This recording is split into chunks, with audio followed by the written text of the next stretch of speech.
Now we are. Now we are. Show me your lunch. Come on. Ah. Right, I will. He had a mouthful of food. He looked like a Let's gerbil. see if anyone knows what this is. With my coffee. Right, this is one shape. Why is it in your mouth? Why is it in your hand about to go in your mouth? Or you can have a different little shape here. Oh. A bit more fancy. It's a bit more fancy. Yeah. Goes lovely with a cup of coffee. There you go. Look, Nick gets. What price are you giving Nick? For what? He guessed correctly. Well, that's like saying, what's my name? That's how easy it is for him. Why? Nick's Because not Greek. No, he's not. Okay, where are you? Sorry, Nick. Where are you from? Nick, tell him where you're from. My assumption that you're the only one that has an idea what a calorie is, and I probably pronounced that wrong as well, like I do with every Greek thing. Anyway, talking of, and he's a smart ass as well. Good answer, mate. Lonodon, is that none of them, mate. He sits somewhere in Ireland. No, that's the south of Greece. That's one of the Greek islands, mate. Falaraki. You're from just say Falaraki, mate. You don't need to be ashamed. Exactly. Anyway, I already had this queued up. By the way, guys, hi. A little bit of a chilled out, relaxed start to the show today. I just wanted to gate crush Andy's lunch and try and show you how much food this man can actually fit into his mouth. I eat a lot of food. Unbelievable. I was like, wow. Anyway, let's have a bit of music. It's the one that's going to make you smile, boo-boo. Got a feeling I know what song it is. You know. So a little bit of house rules. If you're tuning into the show, that's amazing. Thank you very much. But if you can click on the StreamYard link so that we can see your name and your face. So, like Anita. Awesome photo. We can see the name. Hi, guys. Hey, Anita. Thanks for tuning in. I know you're this side of the world, so I think it's a little bit earlier for you, but that's cool. Zacharias finally found the link. Awesome job. Raj is in the house. Haresh is in the house. Good to have you with us, Haresh. Kevin, great to have you with us as usual. Loving the photo. Slavomir, good to have you, mate. But the first comment was Yanis about 20 minutes ago. Technically, yeah. I think he might get a yellow card. He found a loophole in the Matrix. So you know what? Neo's going to do what Neo's going to do. Great job, Yanis. So yeah, just going to play this song for a little bit longer. Let a few more people come in. Just on a side note, go on, mate. You go. You carry on. Go on, mate. Do your little side note. There's a lot of non-football fans commenting on the football since England, and it's driving me crazy because they don't understand football. And what did you think of the pullback on Saka? Did you see it? Wait, first of all, I don't like your right, I'm going to turn the music off now. I don't like your insinuation. I don't like what you've done there. You're talking about people that don't know anything about football, and then you mention me. I don't like what you've done there. That's not nice. You can take it. It's how you filter it, mate. It's up to you. If you've got insecurities, then about your football knowledge. Well, I'm going to have to step up now, aren't I? So the pullback that Andy's referring to for non-football fans was the Italian stalwart defender called Chiellini, age 36. He's on the verge of retirement, but he's stuck around for one last project. Just to do the damage. That guy. Everybody wants the glory, but to score the goals. But his glory is in stopping someone from scoring. Risk management, mate. Defending. Risk management. That is his passion. This guy is not much to look at, but he is a god in his country because of his passion and discipline to managing risk. So, just to give you a bit of context for non-soccer fans, now I will answer the question that Mr. Demi has asked me. I thought it was fantastic professional defending. Young Saka was about to run down the pitch. He probably wouldn't have scored, judging by how he takes his penalties. However, it was great professional defending. It bought his team time to reset, mark in the lines, and obviously just stop England from any more goal-scoring attempts. How was that? Perfect. That's what I wanted to hear. It proves to me that you know about football, and it's exactly what we would want our players to do if it was the same. But I'm sorry, but non-football fans commenting, "Oh, it should have been a red card. It should have been. They were violent." I can't handle it. I'm sorry. This is just part of the game. It's the game. You know, I mean, as a Liverpool fan, I've seen Luis Suarez do a lot worse than that, and I was very happy about it. As long as my team was winning, it's just the nature of the beast. So we can't complain. We can't complain. Exactly that. But I mean, at the end of the day, everybody's got a right to comment because you know it was a national. As long as they know they're wrong, it's fine. Right and wrong is very subjective, isn't it? Right and wrong is in the eye of the beholder. In this situation, they're wrong.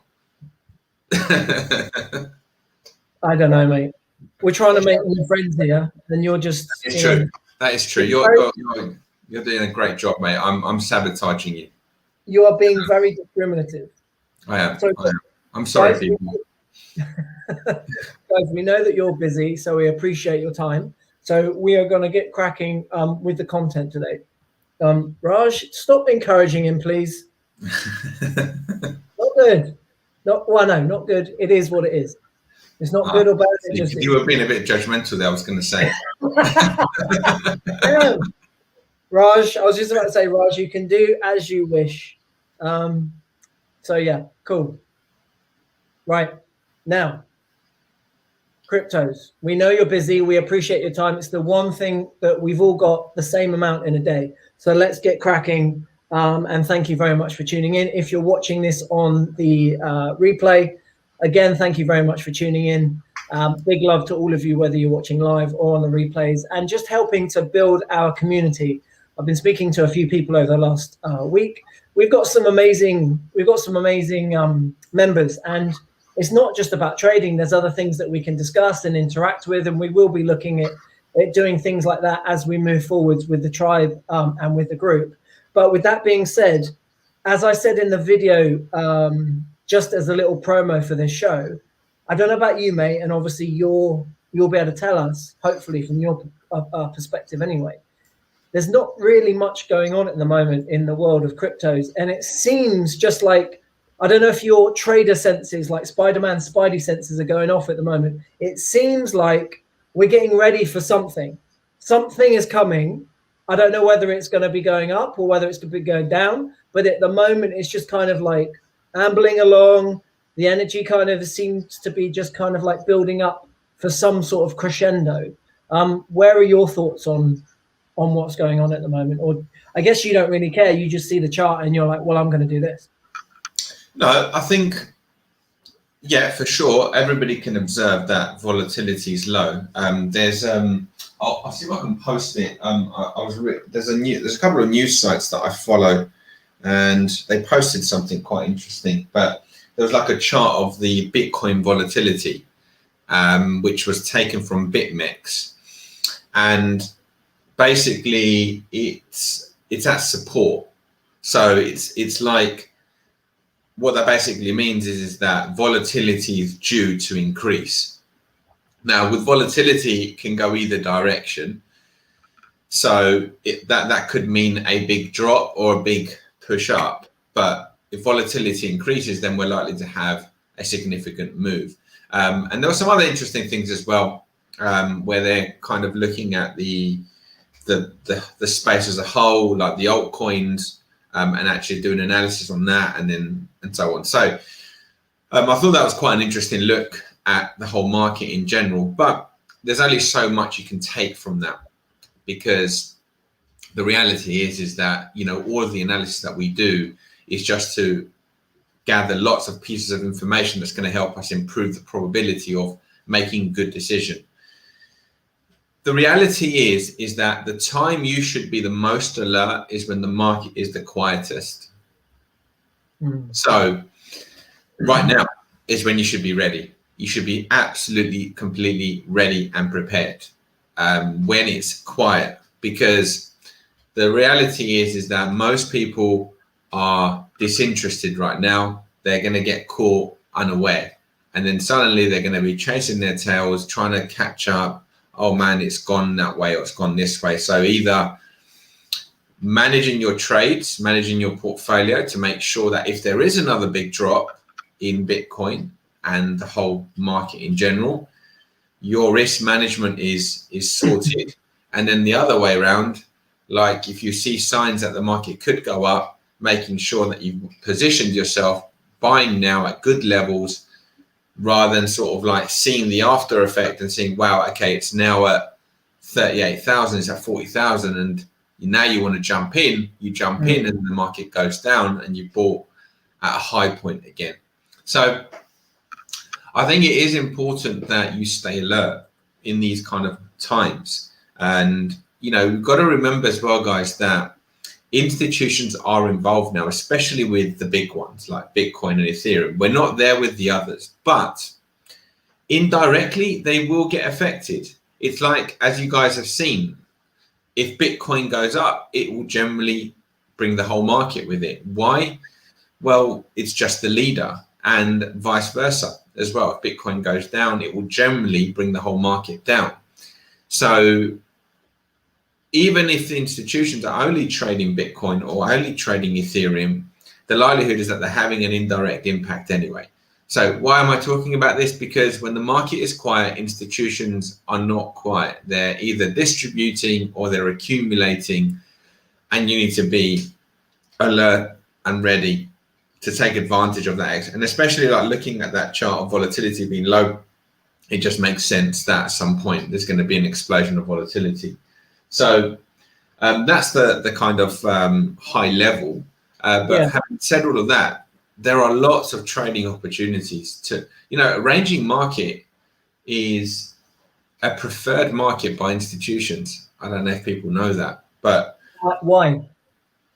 Because it's very, very predictable, and you have the control. Like you can put, as an institution, when you reach a support level, you can put a significant buy that's going to have an impact on that market.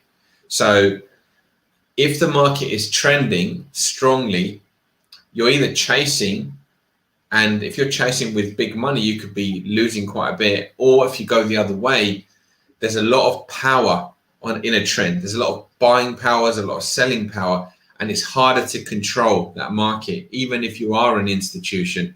In the range market, less volume, less participants. So therefore, when you go in with an order at support, you can generally influence that market and it will hold at support and resistance.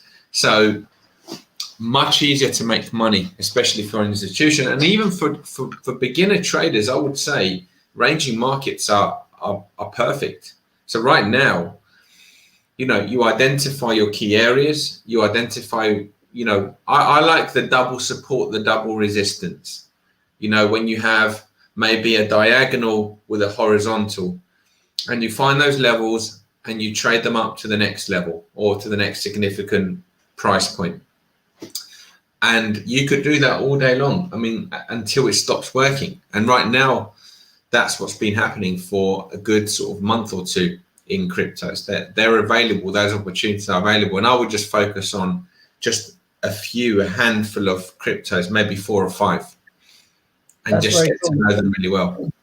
And like we did last week, we're going to jump in. We're going to make sure we've got the time for Bitcoin and Ethereum analysis again, because we had so many people raving about it and loving it last week. So we're going to do it again this week, which is great. Just want to check in with a few people in the group. So Raj was saying, funny you say about Matrix. The Matrix 4 is out this year. Yes, I know. Been looking forward to that for a long while. I think there's going to be some nice codes and some nice downloads for humanity to get. I don't think it's a coincidence that that's going to be coming out when it is. Are you into the Matrix, mate? Don't mind it.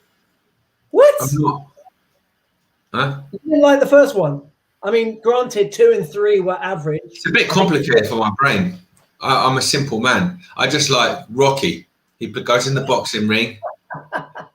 He has a few difficulties. He comes out on top. Nice and simple. You finish the movie very happy. Mate, I think if you rewatch The Matrix now, the first No, it is a good film. It just didn't maybe grip me. Absolutely epic. Absolutely epic.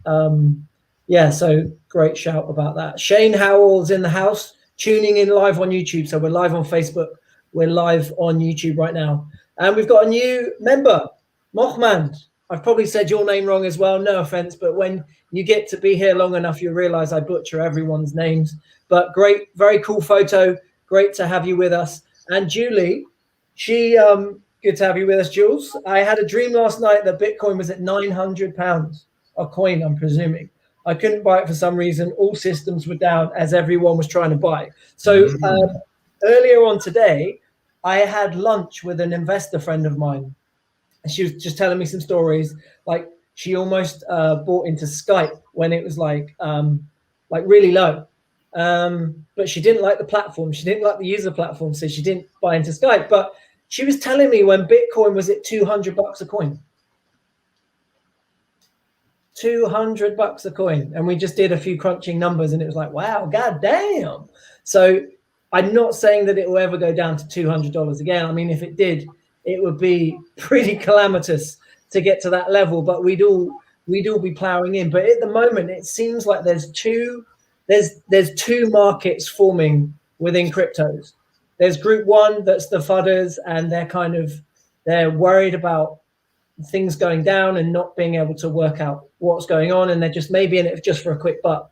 And then there's the other group who are kind of going, well, if I look at the macroeconomics of things, inflation's going up, they're printing shed loads of money, unemployment's going up. We've had this whole ridiculous thing going on for the last 18 months. Decentralization makes sense. This could be an interesting way to hedge against all of that. Plus, I've found some projects that I believe in. So it's really, really interesting. And it's just, is it that way to you as a professional that you look in and you're like, you can see those two sides forming, or is there any other kind of groups or kind of psychologies that you can go, oh yeah, I've seen this before in these markets? Look, I would say that most people probably that are here and most people that are in the crypto space believe in cryptos. So they believe in that new future. So I don't think there's a lot of doubt about that. There are people that are investing, looking for quick money, investing in projects that really on the surface of it don't really have any substance behind them or don't have any real life purpose. And one of the key fundamentals to investing correctly in a crypto project is, what impact can this cryptocurrency have? What problem is it solving in the world? What problem is it solving in the crypto space compared to other projects? And is it fair value? And then you can kind of make a decision as to whether you should invest or not. And then you can use the technicals to get in at good prices and so on, and all the other things that we speak about, dollar cost averaging and so on. I think the issue that you have is people are greedy, and that's the one thing that is part of human nature. So that means that, where a lot of people may be over leveraging themselves, so buying on margin and holding and hoping that it's going to go up. And then obviously when it's all flying up, that's great. As I've spoken about many, many times before, that allowed me to grow my account. But over leveraging now is suicidal. That's the problem. Now that's kind of part of the issue. But the real issue is, I think people generally will believe that cryptocurrencies will be much higher at some point. It's the next phase that's the uncertainty.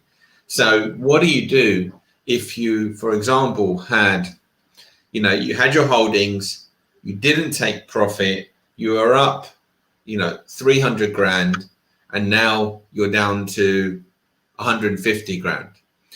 Some would say, well, okay, 150 grand is still a lot of money.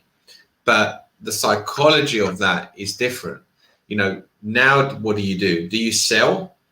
Do you hold on? What if it goes lower? And one of the core things I always say is take profit in strength. Don't take profit in weakness, or don't close out in weakness. And at the moment it's retracing. But if you're in spot and you didn't take profit, personally, I would just be holding it. Don't touch it. And if you've got a bit more money in projects that you really trust and believe, and you believe they're going to be much higher, buy a little bit more, a little bit every month. That's affordable. The problem is that if you are in margin, if you've got margin positions and they are at risk, what happens if we have another drop in the market? How much is that going to cost you? How are you going to manage that situation? That's the difficulty.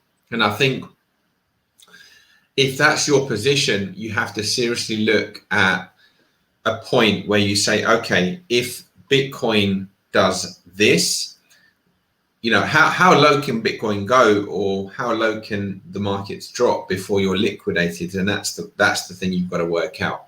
And if you think that it's a possibility, you have to do something about it. You have to reduce your position sizes and accept that you made a mistake.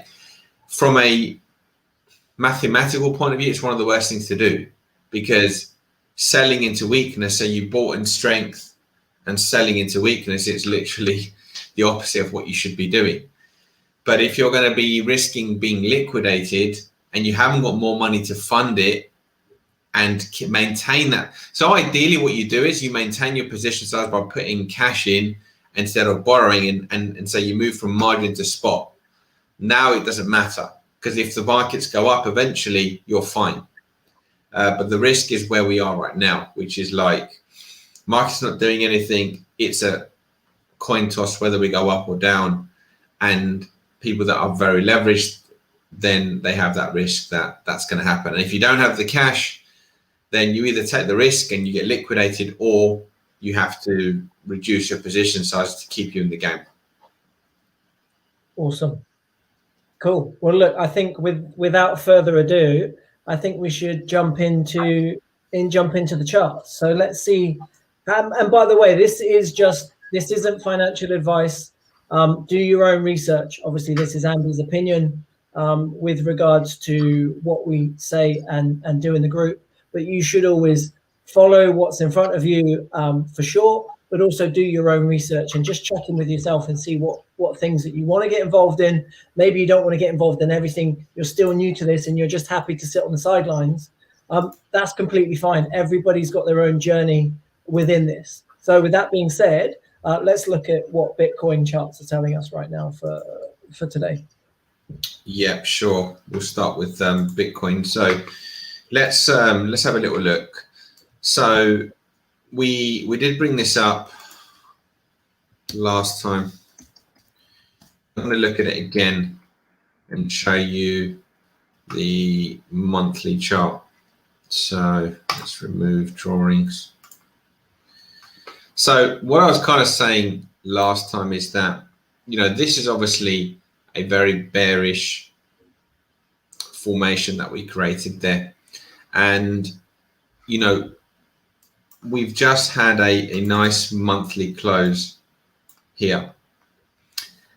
So if this was an hourly chart, I guess, what would we think is going to happen? That obviously this is a monthly chart, but what would we think is probably going to happen?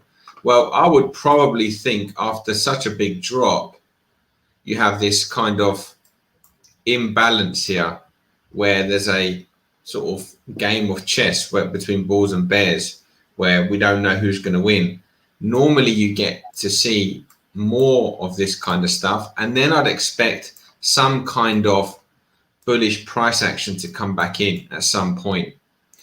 So if we kind of have that as our idea, the thing that you want to be aware of, as I said last time we were on, is knowing where the fib numbers are, because I think right now the path up makes sense to go into this little zone here. And then I think we have a decision point. So it's whether, you know, I mean, it's whether we're going to kind of create, you know, if you were buying, basically, if you were buying, I'd be looking to take profit here. And then I'd kind of assess what's going to happen here. And what would I be looking for confirmation that we're going higher? Well, I'd want to see that we're really closing above here and that we're really on our way up, which is obviously a long way up. And then we can look to sort of leverage the lower time frames to take advantage of those moves. So before that, I'd always be cautious, because for me, getting up to here, it makes sense.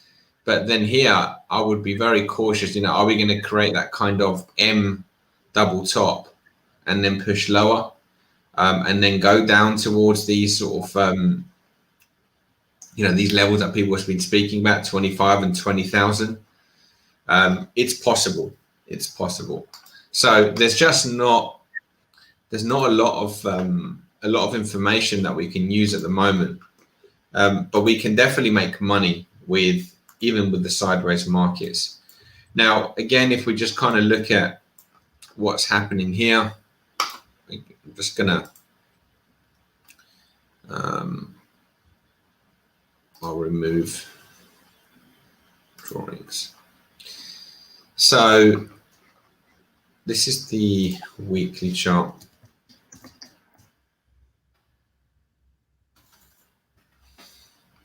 You know, just if we look at this objectively, guys, if we look at this objectively, you know, there is definitely an argument for the bear side, right? I mean,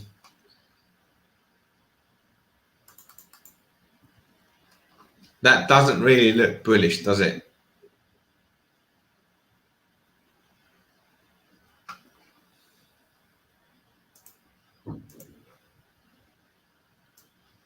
And we've got this outer trend line. And we've got this inner trend line. That's been broken. So what I'm looking for personally is I'm looking for the market to possibly rally, as I said, but something like that. And then I would be really kind of cautious at this point, where maybe we'll get this resistance line there, and this market will do that before eventually going higher, which means months of potential sideways in Bitcoin. So it not really moving much. The other scenario we've got is that we drop and we go straight to here to 20,000, and that becomes the low point. And then at that point, the market will potentially attempt to break this resistance line here. But that's kind of the two scenarios that I see. If it goes to 20,000, then you've got an opportunity to buy at a really nice point. If it goes up to here and you are long, you've got an opportunity to take some profit and then look for it to go lower to buy, you know, potentially at the maybe 25,000 level. So that's kind of what I see high level, guys. I mean, I'll have a little look at the lower time frames as well and see where we are with that. Just a comment, guys. I'm not following the comments, but just let me know if that's kind of making some sense to you. And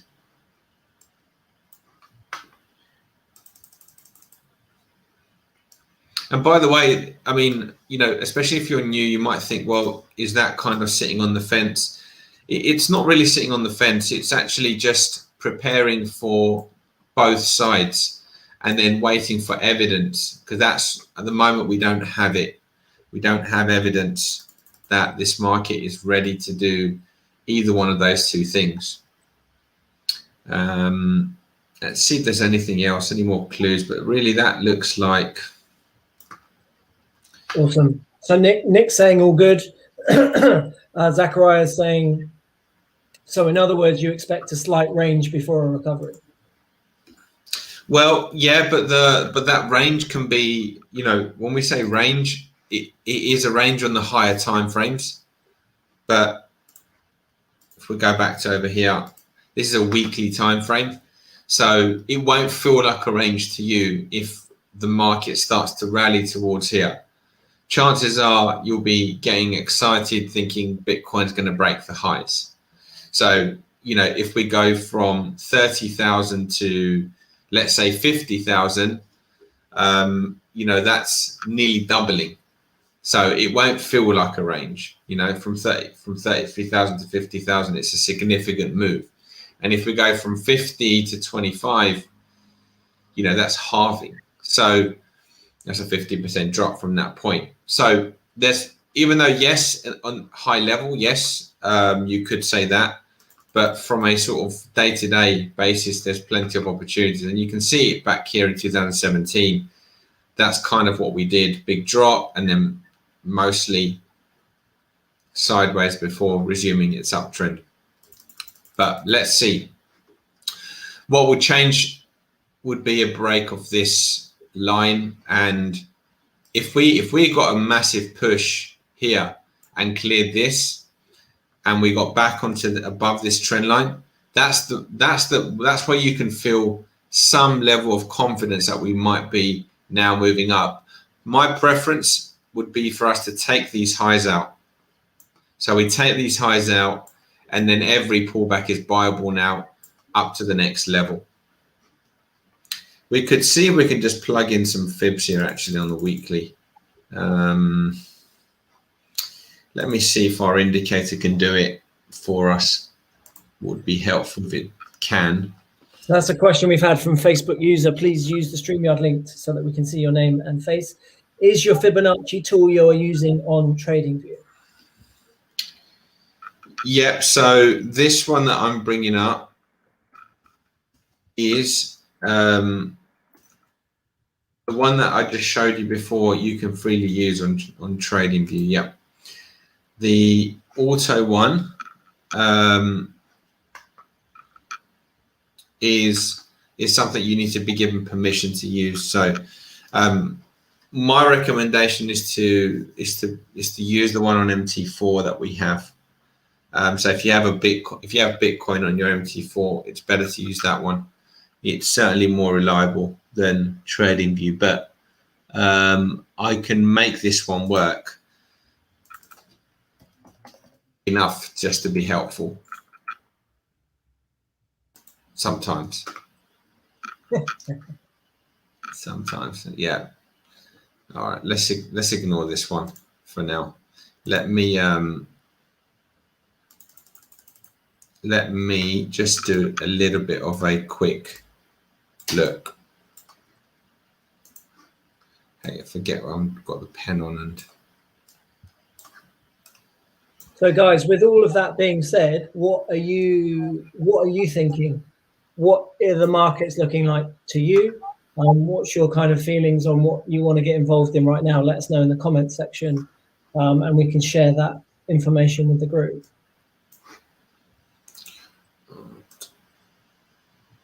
Just having a little look here. So 38.2. Oh, wow. Did you know that? Did I know what?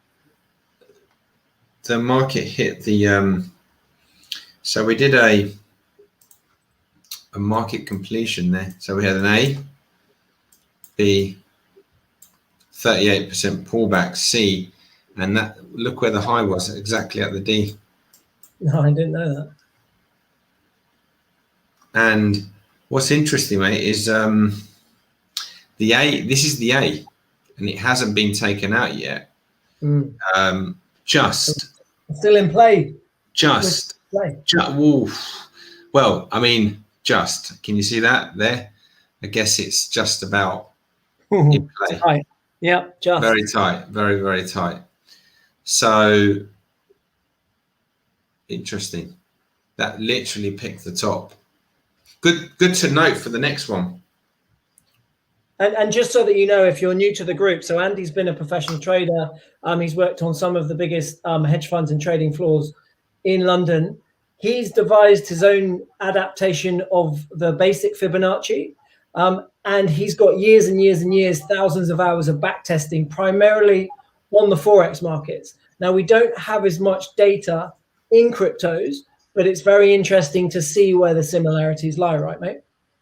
Yeah, no, exactly. That's the thing. It's like it's having that data that you've tested. So the testing has been done in FX, but you can see there that it works really powerfully in this market as well. And now I've just kind of done the down fibs. If we did have a major correction, what's quite interesting here is if you have a look, is the Fibonacci actually takes you from an A, B, C, and you can see the target is there, which is right on that hold resistance. So that's quite an interesting one to note. So look, right there is the target, the down target, which is around 11,500. Bitcoin is crashing to 11,000. You've heard it here first from the mouth of Andy Demi. Tell all your friends. Well, what we'd prefer is that we get this little push up first, let people take some money out, get some profits back in, and then it can do that. I think that would be much, much better for people. And then the market doesn't care about people, does it? Load the bucket up here. Yeah, I don't think you're going to get £200, but there's some scenarios definitely that 25.20 and this level here make technical sense. It's possible. So let's go. Should we look at Ethereum?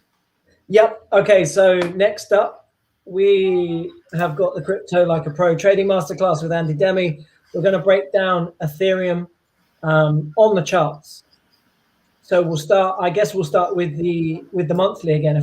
Now that we've got some more data, right? Yeah. Let's go look at the monthly. Okay. So here's the monthly.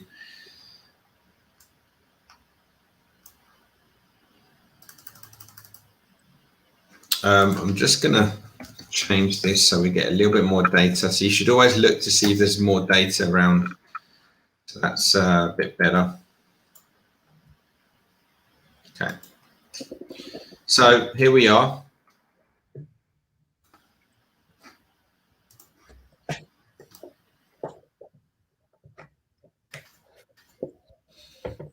The last resistance point is here. We haven't really had anything else since 1410. When you look at this monthly chart, I mean, if this was a lower time frame, you can definitely make the case for it being down there, right? I mean, if this was an hourly chart, we wouldn't be sort of flinching at saying, oh yeah, but it could pull back to this little zone here before going up, right? We'd be thinking, yeah, that looks like a normal thing that could happen. I think because of where cryptos are and because of what the expectancy is that sometimes we kind of almost don't want to believe that these things can happen, but we should be prepared for anything. And there is that possibility that the market does go a bit lower. One thing I'm going to do here is I'm going to do this. I'm going to just take the fib from high to low, and I just want to see where the pullback is. So we have the 618 is right there. So it's actually hit the 618 already. and this is the next level down. Let's go and break this down on a lower time frame. But what's just one little thing to note is this this line seems to be quite a decent line in keeping the trend. So that's quite close to this area here, and it falls in line with this really old resistance. You know, old resistance should be marked down between high point and body. So that would be that. So this here would be an awesome zone to be buying this back at $1,000. Let's have a little look at the weekly chart and see if we're seeing anything different there, different perspective. We had this old resistance here. The market did bounce, but it's trying to, you know, it's holding on this old resistance here at the moment. So if it breaks it, then the next kind of obvious support is back on this trend line here, which is around that sort of 1400, which is actually exactly at that level, interestingly enough. Let's have a little look at that. That's interesting, right? 1400. So 1400, this is old resistance. And then when we look at the weekly, 1400, we just draw a line there.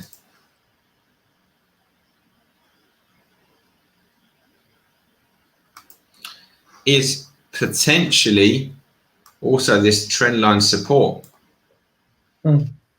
Right, that's quite interesting. So as if you've been watching this over the few weeks, and especially if you're one of Andy's students, then you know that the C word's coming up right now. Confluence, right? Yeah, confluence. I mean, look, there's and if you look at the current momentum, the MACD is crossed lower, it's pointing lower. You know, there's definitely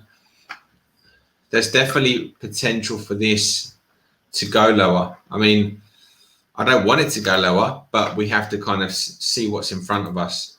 And this is the daily chart. Whoops, sorry. Let's have a little look. Again, you'd be saying, if you were looking at just at that as a standalone chart on a lower time frame, you would be thinking potentially lower, right? Yeah, potentially lower. Let's see if we can get a bit more of an accurate line here.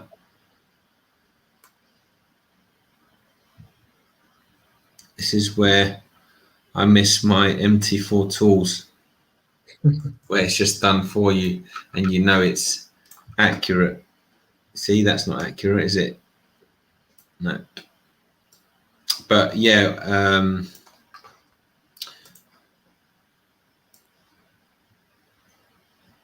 okay, let's just going to spend 2 seconds here, guys, just to get the right lines on there.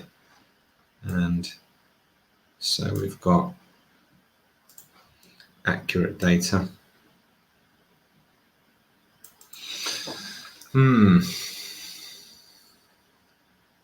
Trend line's broken.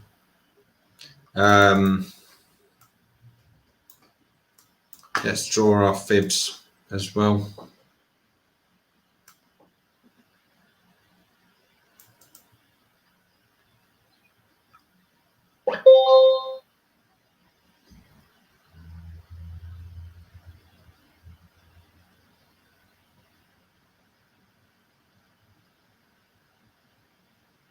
Yeah, I mean,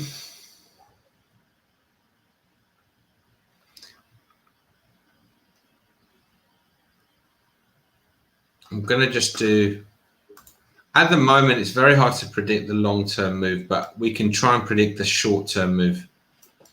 So if we look at this A, B, C, D, and then I'll just draw some, these are called sub-Fibonacci's. We've got a yellowish, which is about there. Wow, okay, 1435.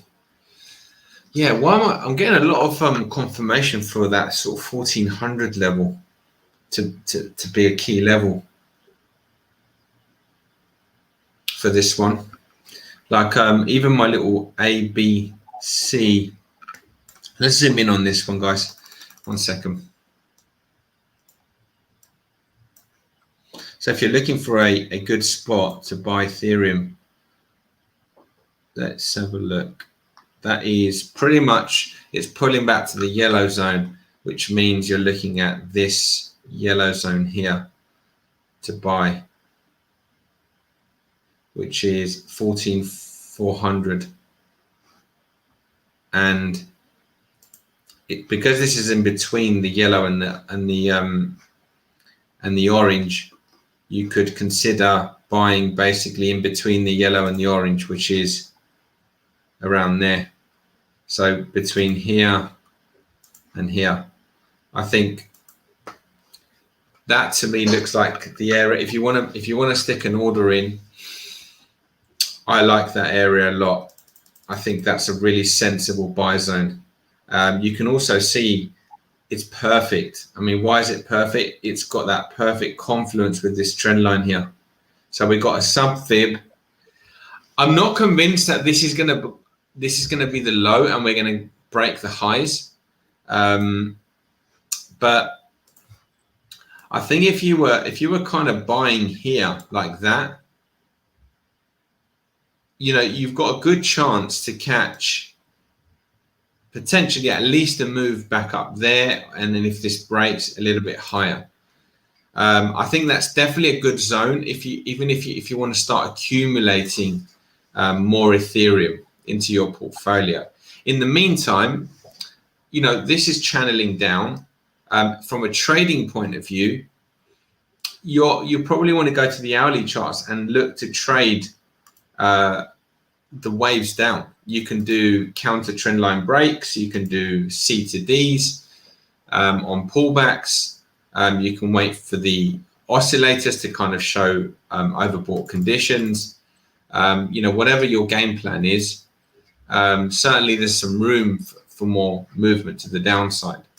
But yeah, that's kind of what I'm seeing at the moment. I mean, unless something changes right now, there's definitely some bearish sentiment. The thing with crypto, though, is things can change very, very quickly.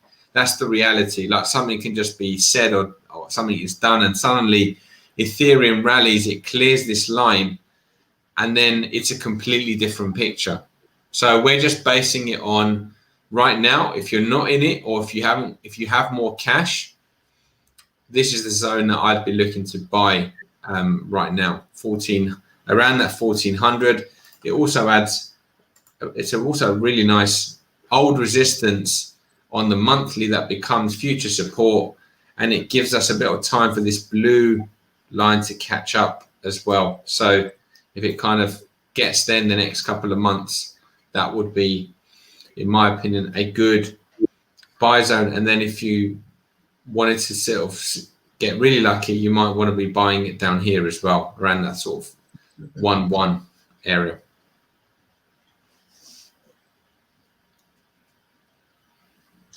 Interesting. Thank you very much for that breakdown, mate. Any questions? Yeah, we're getting some questions about the ABCDs. So maybe we might have to go into that in a bit more detail over one of the next few shows, because we definitely won't be able to clarify it now in the next 5 minutes, unless you've got like a 30-second elevator pitch. No, we'll do it next time, because it's not a 30-second job, and I don't want to give people the wrong information where they do it incorrectly. Awesome. But yeah, if you make a note of it, we'll cool. help people with that question. What's your opinion on the Hakanashi candles? I must say I've tried them. I've used them a little bit. I actually do stick them on when I'm scalping, just to see where there's momentum shift.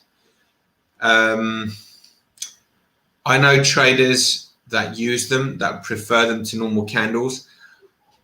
I guess I'm just so used to normal candles. If I put the Hakanashi candles on, it will just be as a check, and then I go back to normal candles. That's what I normally do. You know, if I'm trading a few instruments, I might keep them on because I've got loads of screens, so I can keep both on. But in general, yeah, I mean, I think it's good for price action trading. So when you're looking to get in on momentum, when there's a change in direction, but I don't think they're necessarily necessary, but certainly they can give you an edge if it kind of fits with your profile as a trader. For those that don't know how to add them, you just go here and you just select Hakanashi there, and it will it's just a different way of looking at the markets. But as you can see, it's not something that I keep on my chart or use that much. Very, very rarely, if I'm honest. Awesome. Great shout out to Junior Capital. Good day, everyone. Thank you very much for the Demi Gems. And Rob is saying, so Andy, are you still predicting Bitcoin could hit 500,000 in 5 years? Yeah, mate, I am. I think that, you know, Bitcoin, unless something changes and Bitcoin isn't going to be the main coin for currency, I believe that just by simple maths, the fact that the demand is growing, there's more and more institutions that are using it now. There's countries that are adopting it as its main currency. And that's only going to spiral into those that were on the fence of that, thinking about that. It makes it much easier to also consider doing that. And there is a limited supply of coins, so the price has to increase. So over time, I do believe it will hit that level, but we just want to take it in stages. I think Bitcoin at this stage is a fairly safe crypto investment that I think it will stand the test of time. I think it will, even though it's not necessarily the best, the fastest technology, I think other cryptos will work alongside Bitcoin. But it's very difficult to change the perception of you know, a brand, which is what Bitcoin is now. It's known globally. People associate cryptos with Bitcoin. It's very difficult to change that. It's like, you know, people that like Nike, you know, is Nike going to go out of business all of a sudden because there's a new great company that does better quality trainers, more comfortable trainers?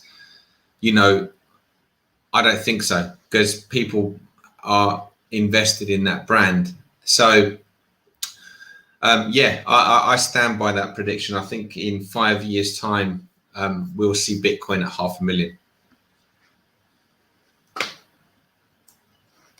I think that is a stage to leave the show. So look, guys, thank you very much for tuning in this week.